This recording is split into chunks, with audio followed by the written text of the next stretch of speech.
All right, ladies and gentlemen, it is time to talk about Screenrant and Black Myth Wukong again, because this situation with Black Myth Wukong's review has become a very interesting rabbit hole, to say the least, because Smash JT did a little bit of research that I want to go into in his article on his SmashJT.com website.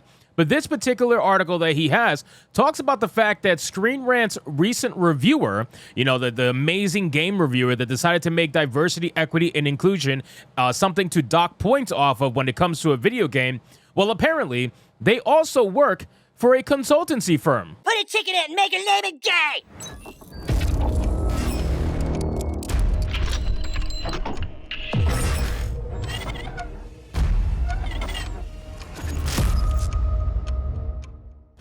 Yes, ladies and gentlemen, apparently this journalist, if you even want to call them that, Samar Abedian, apparently works for a consultancy firm called Splendid Communications. So I find this to be extremely interesting because a lot of people brought up her history in game reviews and that she really didn't have any. And then all of a sudden, she's writing a review for one of the most anticipated AAA games to come out in recent memory. Now, all of a sudden, she's the one doing it and everybody's questioning why that is. So let's get into this article from SmashJT.com. But of course, before we do, if you are new here, just consider hitting that subscribe button. I will greatly appreciate it, and like the video to push us out into that YouTube algorithm. So it says, Screenrant's Black Myth Wukong review was written by a consultancy firm employee. Splendid Communications employee Samar Abedian is also a journalist for Screenrant. Quite the conflict of interest, I would say.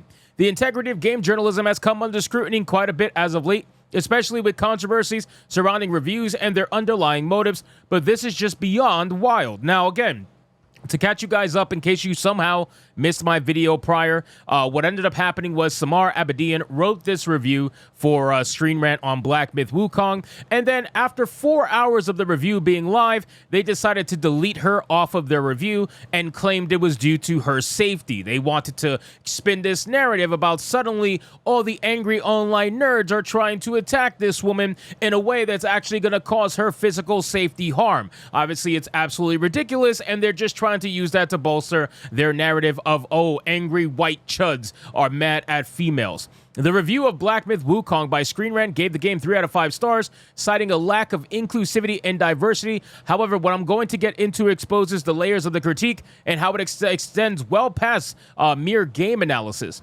The curious case of Samar Abedian and Splendid Communications. Samar, initially credited as the author of the controversial Screenrant review, later had her name removed for safety reasons. This reasoning doesn't hold up under closer inspection, as you'll begin to see here. Now, look at this photo. Guys, wow. Look at this photo from Splendid Communications. I wish I could blow up this photo a little bit bigger. Let me see if I possibly can. Yes, I can. Look at this photo. Tell me how diverse. So it's amazing how you are the ones complaining about diversity, equity, and inclusion when you are 95% women. 95% women in this photo. You got 3 fucking dudes, 4 dudes. You got 4. 4 that I can see. Dude in the back here, here. Oh, wait, there might be one more. Here. So 5 out of, I don't even want to count how many fucking women. You mean to tell me you guys are the poster child of diversity, equity, and inclusion? Yeah, I don't think so. I don't think so at all. It's been discovered, thanks to Minimal Effort Gaming, shout out to Minimal Effort Gaming, that Abedian is also a PR intern at Splendid Communications, a firm boasting of its prowess in people-first creativity and shaping brand narratives. Sound familiar? This dual role poses quite a conflict of interest, particularly when Abedian critiques a game on the grounds of diversity, a hot-button issue seen as aligning with a broader PR strategy rather than an honest game review.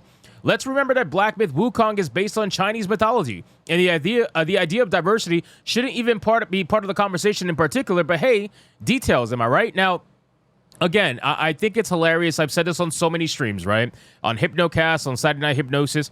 I said that the fact that they're looking for diversity in a game where a monkey, person, man, whatever, is the lead character and he's fighting fantastical creatures throughout his adventure, I think it's ridiculous, right? You're saying that there's not enough women in the game when there isn't even men in the game. By your standard of straight white males or anything, there is no straight white males that I saw in the first 2 chapters that were allowed to be reviewed. It's all fantastical creatures. So, I mean, what are we doing? You're complaining about the lack of women, but there's a lack of men too. What are we talking about? It used to be that a loud voice and a decent end spend was all you needed to get your message across. In today's fragmented world, the only way to project a consistent message is with brand stories strong enough to remain intact, wherever they are told and shared. At Splendid, we call our approach people-first creativity. From our strategic thinking to the way we generate ideas, to the way we work with our clients, our starting point is real people living real lives in the real world. Brief us and we'll challenge you. We'll urge you to keep it real and we'll collaborate as if we're an extension of your team. We're here to deliver creative work that lives beyond the industry bubble. We love what we do. We're Splendid. Yeah, because clearly this is living beyond industry bubble, ladies and gentlemen. I mean, just look at this, right? They're totally not in a little bit of a bubble going on here. Nope, not at all. Then it says the broader media assault on Black Myth Wukong. Now, we know about this whole thing regarding Black Myth Wukong and how every single mainstream journalist is specifically targeting this game for reasons of diversity, equity, and inclusion. But the real reason is that they don't like the fact that supposedly the developer is sexist or doesn't like feminist ideologies or whatever the case may be. They have all written the same exact hit piece on this company. And you know how it's the same hit piece? You know how it's literally copy and paste? Is that if you look at every single one of their reviews, right? You guys can look up different reviews for different mainstream outlets. Most of them are going to have the mention of sexism or misogyny, right, against game science in the second paragraph. It's almost as if they all read the same exact thing and they're just editing it slightly here and there to make it look different. Every single one of them that I saw had sexism and misogyny in the second paragraph of their review. It is absolutely ridiculous. They're all harping on the same exact thing, and yet they're the ones that will accuse you of all saying the same exact thing. You got to understand, these people are projectors. They project what they're really like onto others so that nobody can try to look at them for what they really are. It says this pattern suggests a concerted effort to tarnish the reputation of a non-Western game developer, driven by external consultancies like Sweet Baby Inc., which reportedly failed to secure game science as a client. This failure has led to speculation about the motivations behind such negative coverage, suggesting that financial interests are more at play here than anything, aiming to coerce developers into partnerships. Now, again, we talked about this potential extortion, right? And even though the number was absolutely insane, it was like $7 million. I genuinely believe they got that number wrong, and I think it was a mistranslation. They meant $7 million in Chinese currency, not in USD. When you put that math together, it makes a lot more sense. When everything is, put on the main screen for you to see, it makes a lot more sense in that regard. But still, they are 100% doing this to Chinese developers. They're doing it to Hoyoverse right now. We know that to be a fact. They are trying to target Hoyoverse to force them to hire diversity, equity, and inclusion consultants. This is the #1 demand on the petition to boycott Hoyoverse, and that is not by mistake, right? That is not at all by accident. They want to force their way into a gold mine. They know that these Chinese developers are making a ton of money, especially Hoyoverse.